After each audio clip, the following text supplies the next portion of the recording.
Good morning students. Welcome back to my lecture. Today lecture we discuss about the methods of refrigeration. There are some important methods of refrigeration are listed here. First one is the ice refrigeration, which is very simple method. Second, dry ice refrigeration. Third, evaporative refrigeration. Fourth one is the liquid gas refrigeration. Fifth, gas throttling refrigeration. Sixth, air expansion refrigeration. Seventh is the vapor compression refrigeration. Eighth, vapor absorption refrigeration. Ninth, steam jet refrigeration. And the last is the 10th, thermoelectric refrigeration. These are the different methods of refrigeration. Today we discuss about the first one, that is ice refrigeration system. In this system, harvested or artificially manufactured ice is used.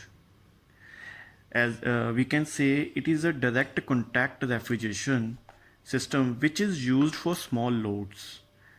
As we know, refrigerated by ice had been successfully used in the early days, and it is still being used till now.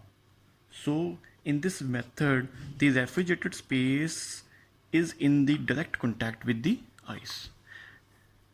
The ice require, as we discussed in previous lecture, ice require 335 kilojoule of heat.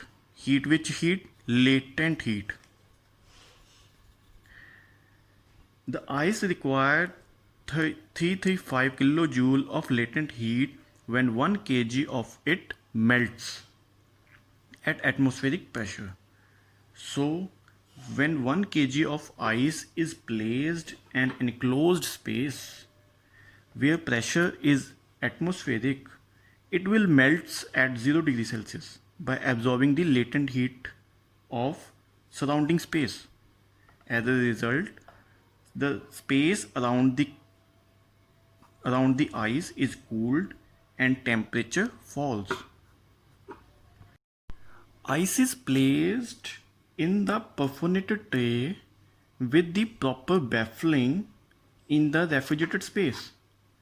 A drip pan, this is the drip pan, which is used beneath this tray to collect the melted water and to drain the water from the drainage pipe. The heat absorbed by the ice during melting leaves the space through this water. The refrigerated space, this is the refrigerated space, may be provided with the storage. Here we can store our products.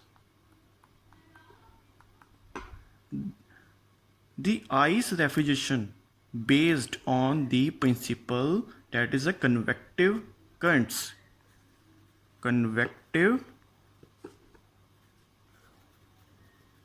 currents. And what is convective currents? Convective current is a process that involves the movement of energy from one place to another place.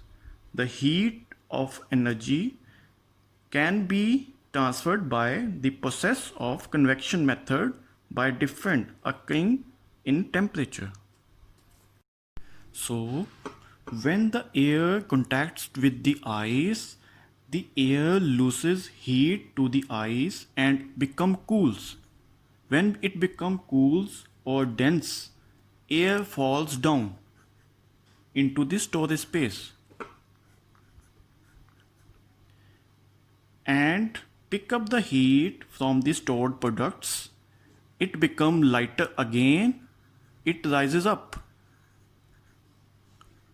When it rises up, then again it touches with the ice and it becomes again cool.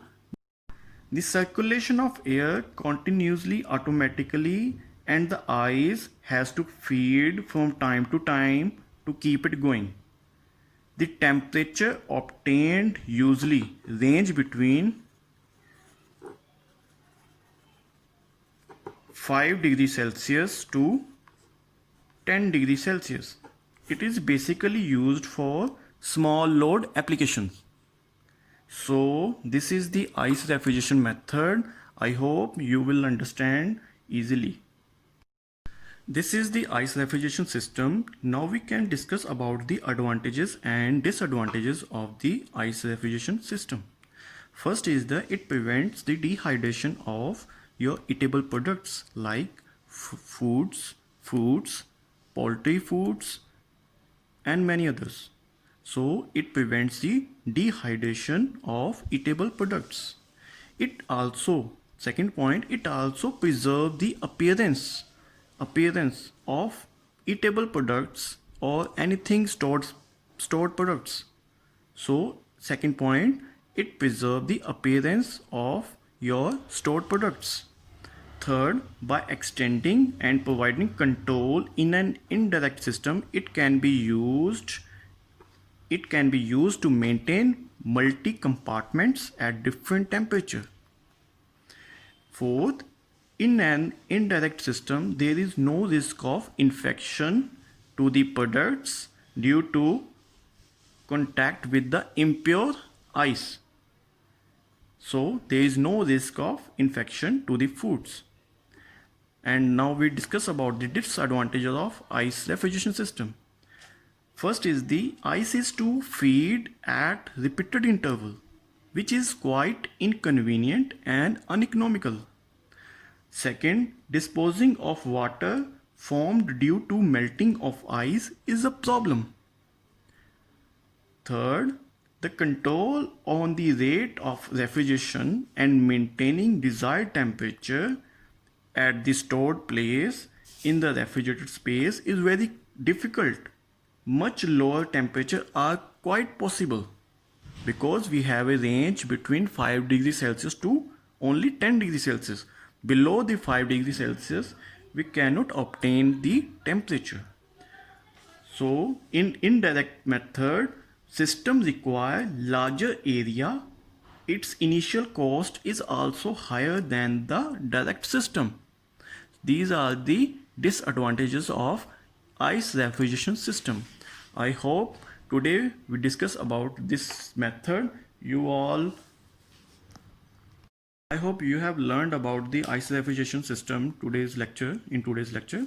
So in our next lecture, we discuss about the next refrigeration systems.